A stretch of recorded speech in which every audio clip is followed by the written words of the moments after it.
Good evening, everyone. Welcome back to Xenonauts, where things are continuing to not really go particularly well. We are forecast to lose $100 in about, or $100,000 in funding in about 18 hours, which will leave us with not a whole lot of money left over after all of our upkeep. We've got a UFO up here that we need to shoot down, which unfortunately we have no craft to do anything with. And we need to replace a bunch of people at Alpha because Shrike 1 took a whole bunch of losses in that last run. How many people does Alpha have right now? Our soldiers, 9. We want to have 14 around in general. We got some funding at least, which is nice. Oh, and all of our tanks died as well. Double unfortunate. Well, let's hire some guys, I guess. You look okay. You look okay. Your accuracy is terrible, and your reflexes are terrible, so you don't really have a role. You look okay. And I need 2 more. Ooh. Oh, your reflexes are terrible, but you've got good stats otherwise, so good rifleman there. And someone with good strength. Nice. I like all those. Alright, that was not actually all that much money. Soldiers are reasonably cheap to hire, which is good. What else have we got going for us? What is our workshop doing right now? Plasma caster. Right. We need those. We need those desperately. The machine guns are a big part of our firepower, and we really need to upgrade them, because losing that one laser machine gun cost us a lot. Like, not having the firepower from that has been really hurting our units from Alpha. Either way, that's all for now. We've just got to wait for... How many hours are...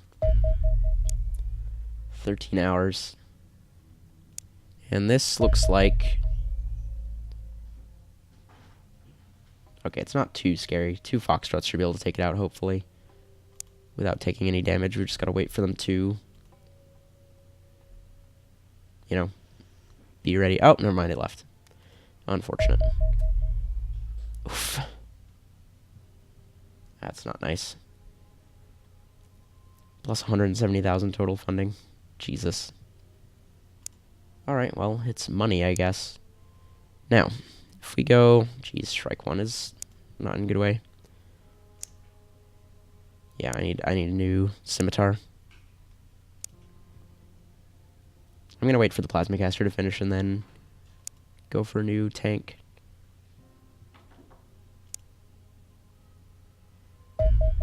Oh, Harridan class analysis. Like some of the more obnoxious speed encounters in administration, the Harridan class structure is short, blunt, and myopically focused on its role. We've identified several classes of Harridans, their primary distinguishing feature being the quality, coverage, and effectiveness of the armor they wear. Soldier, often seen accompanying Androns, no doubt to provide technical as well as long-range support. The blue and white soldier class is the most common opponent you will face. I hope I shouldn't have to worry about their skill with rifles or their jump packs. Warrior, the most obvious upgrade the purple warrior receives is the addition of armored gloves and boots, as well as upgrades to their targeting systems. Warriors have been seen carrying plasma cannons as well as plasma rifles, so watch out.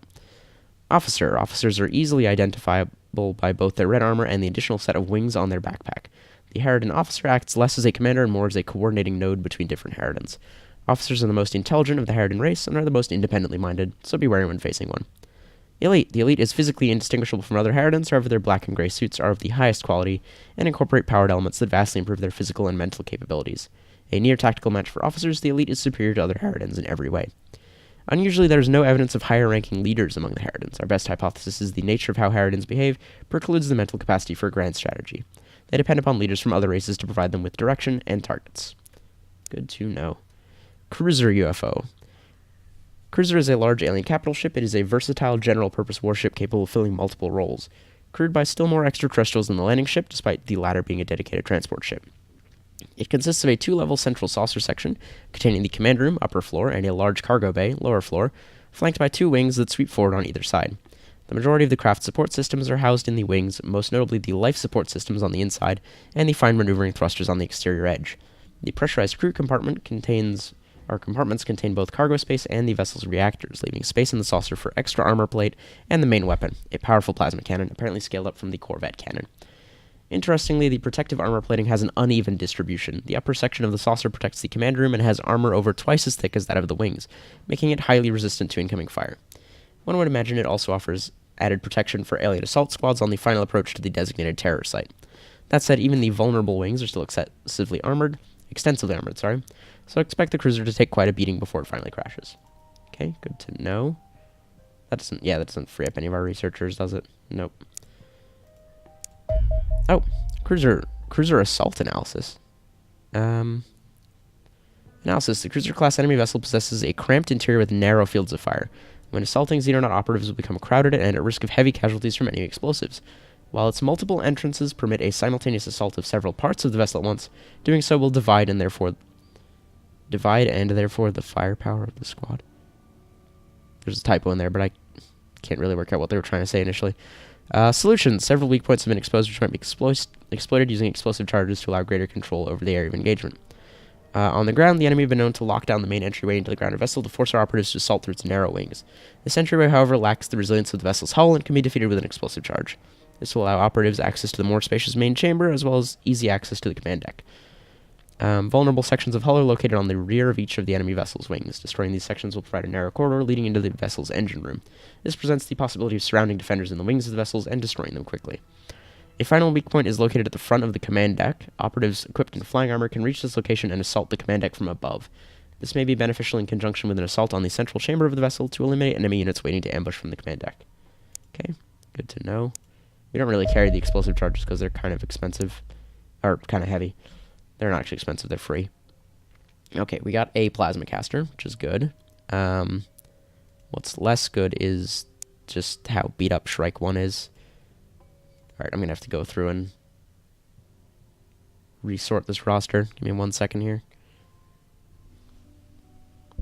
Okay, there we go. I probably should have actually went through and fixed up some of the classes just for simplicity ages ago, but now I've done it. There we go. That'll make it much easier for me to organize my units and keep track of who has what gun. Okay, our soldiers arrived at Alpha. Let's make sure they're all assigned correctly now that they're here. I only need one more rifleman. Oh, I need a tank. That's what I need. Thank you. Give me one of these, please. 2 days, 16 hours. Great. Now, one of you gets to go with everyone else. And that one of you is going to be someone with decent strength so you can actually hold a friggin' laser rifle, or all the kit that I'm going to give them. You, Harris Smith, actually have pretty good... Oh, shoot, I think I just took someone's plasma gun, didn't I? Whoops. Yeah, no, you should not have that. You should have a laser gun. We only have so many plasma guns, unfortunately. Oh, God. Even with decent strength, he's not, Alright, whose gun did I take? You. Put all that on. Alright, you're too weak to carry things. There. Perfect. Okay. Now that everybody's sort of equipped, make sure we've got the team correctly sorted out. We want... Where's my other... There. You. Go over there. Plasma. Scatter laser. Plasma, plasma, plasma. Laser, laser. Okay. You guys are... what do I do with you two? So you're just going like... this. Yes. Okay, perfect. And hopefully, the scimitar will be back in before we need it. Oh, X-59 Marauder. X-59 Marauder is an advanced interceptor designed to counter all known alien craft. It is fast, durable, and well-armed, equipped with both a cannon and heavy torpedoes, and can perform the combat role maneuver in combat. These characteristics make it just as adept at dealing with small alien interceptors as it is attacking large capital ships. Our greatest advance in performance came from setting aside the old conventions of aircraft design. The fuselage of the Marauder contains a network of powerful integrated thrusters that provide lift and propulsion, with the stubby forward swept wings mostly being employed for fine maneuvering. While these wings contribute heavily to the overall agility of the interceptor, it is actually entirely capable of flying without them. The same can be said for the tail/vertical stabilizers, where the traditional vertical arrangements have been replaced with the more unusual forked design. With few aerodynamic concerns, we've been able to focus our attention on combat performance instead. The armor-plated shell of the craft is fabricated entirely from hardened alien materials and is nearly 4 inches thick in some areas, making it more akin to a flying tank than a normal interceptor. The extra engine thrust allows it to carry both a cannon and heavy torpedoes, making it a much more rounded combatant than any of its predecessors. The resulting interceptor is squat, ugly, and capable of destroying almost anything it encounters, much like our engineers. Fantastic. No new projects, but we have some other things that we need to research. Predator assault armor would be nice, but kind of inefficient right now. Alien anti-gravity generator. Ooh, interesting. I don't think we need the upgraded dropship either. We're going to research the alien plasma cannon and see if that can get us any weapon advances. Now, how much does one of these things cost? Money is how much it costs. Oh my god, we're never going to be able to get one of these.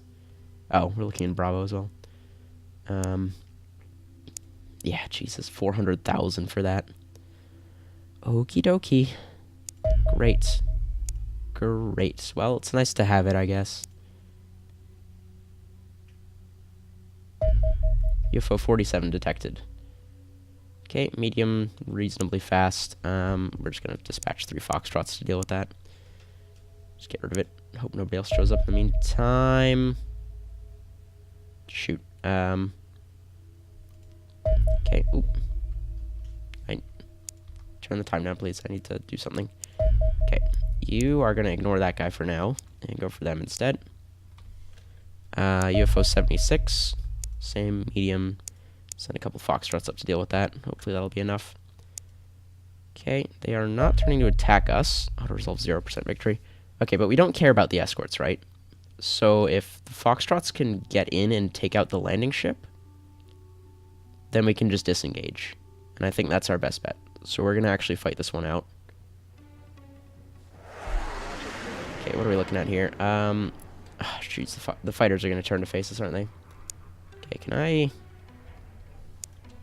Okay, it doesn't seem like I can box select people, which is annoying, but I don't think that's a feature of this game for anything, because it's turn-based and you'd have no real need to. Except the air combat, which is real-time. Alright, see how badly this goes. Those fighters might just fuck us up, but we really need to get rid of this landing ship. Come on, fire those missiles. Okay, who just fired? You. Alright, get the fuck out of there.